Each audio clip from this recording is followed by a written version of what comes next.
పొద్దంతా కాయ కష్టం చేసి కూలీలు సాయంత్రానికి కళ్ళు తాగేందుకు కళ్ళు దుకాణానికి వెళ్తుంటారు. అక్కడ ఓ సీసా కళ్ళు తాగి ఇంటికి వెళ్ళిపోతారు. అయితే అలా కళ్ళు తాగేందుకు కళ్ళు దుకాణానికి వెళ్లిన ఓ వ్యక్తికి ఊహించని ఘటన ఎదురైంది.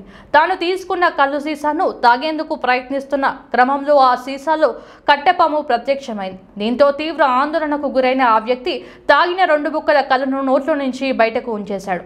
అతనికి ప్రాణాపాయం కూడా తప్పింది. గుటగుట కళ్ళు తాగి ఉంటే అతను ప్రాణాలు కోల్పోయేవాడు. ఈ ఘటనతో ఆగ్రహం చెందిన స్థానికులు కళ్ళు దుకాణంపై దాడి చేశారు.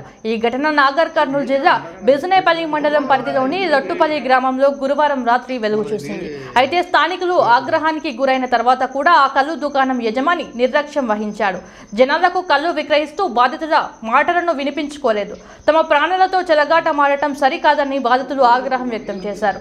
కళ్ళు నింపే క్రమంలో పరిశుభ్రత పాటించాలని స్థానికులు సూచించారు. ఇలాంటి ఘటనలు పునరావృతం కాకుండా చూడాలని ఆదేశించారు.